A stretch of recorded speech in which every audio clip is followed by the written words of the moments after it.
I understand they have to stand up for their teams in football. We just think there's other ways to do it. And it has created damage. I mean, I'm not going to shy away from that. And that's just not me speaking. People a lot more important at this university than me feel the same way. So I think it has done some real damage, and I think the ACC knows that. So that was Pete Bavacqua yesterday, further explaining Notre Dame's frustration with the ACC. Well, now other conferences have entered the chat. Here's Big 12 Commissioner Brett Yormark weighing in on the debacle. I don't like how Notre Dame's reacted to it. So, okay, I think Pete's his behavior has been egregious. It's been egregious going after Jim Phillips when they saved Notre Dame during COVID. As Notre Dame and Miami got closer together, head-to-head would be a factor. Okay, BYU lost. They became closer together, head-to-head, and made a difference in that decision. So I think he is totally out of bounds in his approach. And if he was in the room, I'd tell him the same thing. Paul Feinbaum joins us now here on First Take. And Paul, we are in, day 3 of this saga. Now other commissioners are getting involved. What is your reaction to what you heard Brett Yormark say? I think Yormark is correct, but the real problem goes back to Notre Dame. Pete Bavacqua has said a lot of things, Shay. He hasn't backed up anything. I mean, he just threw a bunch of rocks at the street, but he didn't touch anything. I mean, if he wanted to make a statement, hey, say we're getting out of the ACC, whatever it costs, whatever the legalities, but he didn't do that. He just made a bunch of empty threats, and I think as a result, Notre Dame has lost all credibility in this matter. All credibility, Stephen A.? Absolutely. Listen, I think Notre Dame has lost all credibility. Yormark was absolutely correct. He was right on point, and I think it's a big deal to hear somebody like him, who's known and highly respected within the sports world, to come out and to call an athletic director egregious, his behavior egregious, because it has been egregious by Bavacqua. No question about it. Listen, he goes on and he says that, the 10-game winning streak and it's unprecedented in history or whatever. And then Greeny has four better examples this season. This season, for crying out loud. So talk about engaging in hyperbole. I usually thought that was left to children or pundits on the air, for crying out loud. I didn't know that ADs participated in such things. But nevertheless, that's what Bavacqua did. And in the end, what it comes down to is this. Listen, Notre Dame prides itself on its independence, solely with football. Let's remind the world that they are associated with the ACC conference in every single sport but football and hockey. That's it. Think about that for a second. So in other words, you got the ACC, they step in when you don't have a conference during COVID. They step in, they help you out.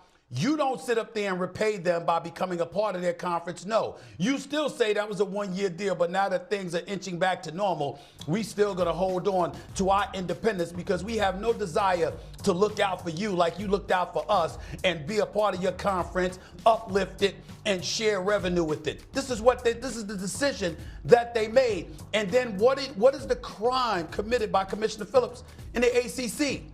That he was looking out for an ACC team. That was his crime. Everything that the AD for Notre Dame is doing to look out for Notre Dame, the commissioner of the ACC was doing to look out for the ACC. You're knocking him for doing what you're doing. Think about that. It makes no sense.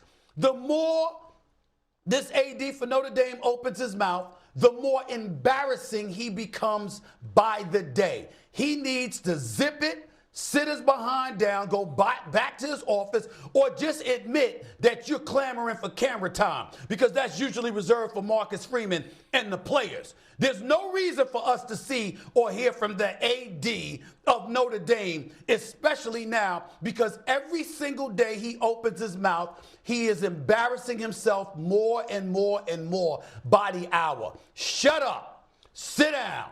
Go back to your office and contemplate whether or not you're ready to adapt to the changing times and join a conference instead of maintaining your independence so you could keep all the bag for yourself. It worked against you this time around, and it's likely going to work against you in the future in large part because of how he has opened his mouth. Paul?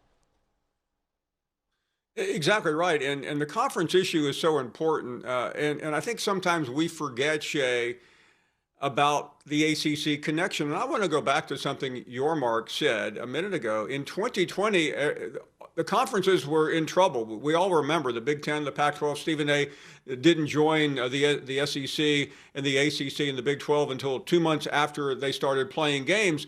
Notre Dame didn't have anyone to play. They couldn't get any games, so they joined the ACC in football for that 1 year. The ACC said, come on in, and Notre Dame not only got to the championship game, but made the playoffs as a result. And what happened the next year when the ACC said, hey, you're part of our league in 24 sports, why don't you come in football? Notre Dame gave them the middle finger. We're too good for you. We don't need you. And that's what irritates everyone in the college football circle, because Notre Dame is so self-centered, so egotistical, so arrogant, and quite frankly, so disgusting about this one issue that you're getting very strange reaction. People criticizing other ADs and commissioners, which we don't normally see. It's a good old boys club, Stephen, as you know.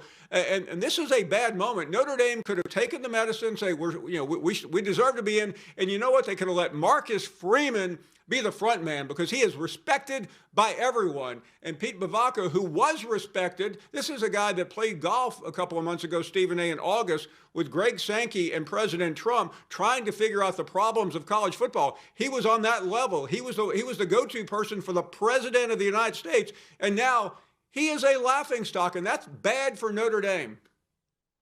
Well, I'm trying to figure out what the hell is going on. Why was he on the golf course? They could have come up with a whole bunch of better people than Pete Bavacca, you understand, to figure out what was wrong with college football. Why the hell would they go to him? See, this is one of the mistakes. I'm calling out the president. What the hell you doing on the golf course with him? Nick Saban, you could have called him. He's in retirement. He got a bunch of ideas. Kirby Smart could have helped you out. Dabo Sweeney could have helped you out. Pete Bavacca, why? Why him? You understand? By the way, Senator Ted Cruz from Texas, Senator Cory Booker from New Jersey, both are trying to do things to address some of the issues that are going on, Shay, in college sports. They're trying to assist in fixing the problem, because we know that the NCAA is starving for congressional, for government intervention. They need some help. One of the reasons that all of this stuff is so chaotic right now, it's on purpose. It's my belief, Paul. It's on purpose. Here's the reason why.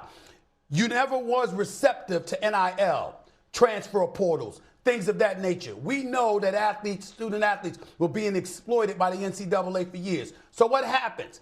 How do we sit up there having to surrender to the changing times because of the exploitation that we engaged in for so many years? How do we address that? How do we fix it for ourselves to try to get things back to normal to some degree? You know what you do? You let chaos reign. Because by letting chaos reign, it forces the government to say, what the hell is going on here?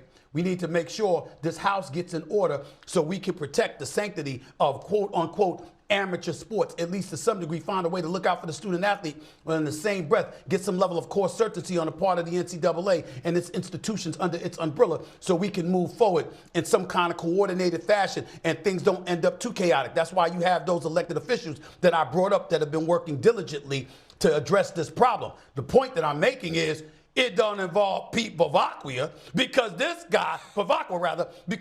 guy, his behavior resembles what the NCAA made so problematic for so long, because they wanted the bag for themselves and they didn't want to share it with the students. Well, this guy right here wants the bag for himself and don't want to share it with any other conference. And it's ended up costing them, it's cost him his reputation.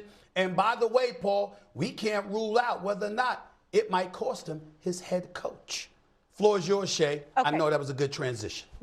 Thank you. It was a good transition, but we're not going to get to what you think we're going to get to just now. I will say this about Pete Bavacca. He has to serve, obviously, as the athletic director, but he also serves as the commissioner because Notre Dame is independent. So he's a little bit of both there. So that is why he's having these kinds of meetings and does have to go to a podium. He has to answer for an entire university who is well-respected. Notre Dame is a well-respected university. They have a well-respected coach. They were in the national championship game a year ago. Now, we can disagree with what he's saying, but that's why he has to go to a podium and speak and defend his entire university. Go You love that movie, Shay.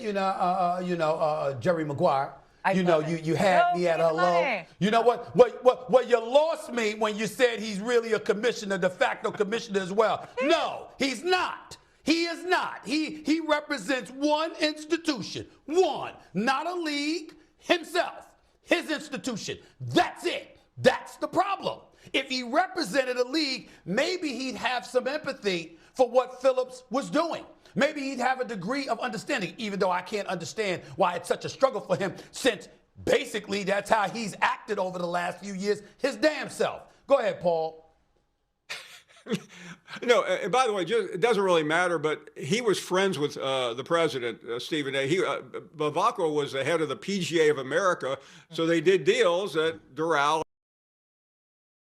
Because everything under you is so beautiful, it's so marvelous, it's so wonderful. Why the hell are you golfing with that guy? Friendship, runs thick, I guess, because right now, Bavacqua, I don't know anybody that wants to be near him right now. Every time he's opened his mouth over the last 48 hours, he has sounded worse and worse.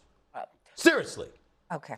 We'll leave this right here. Obviously, winning and things can change very quickly. Let's go back to the NFL after the break. Jalen Hurts and the Eagles offense continue to struggle. So are the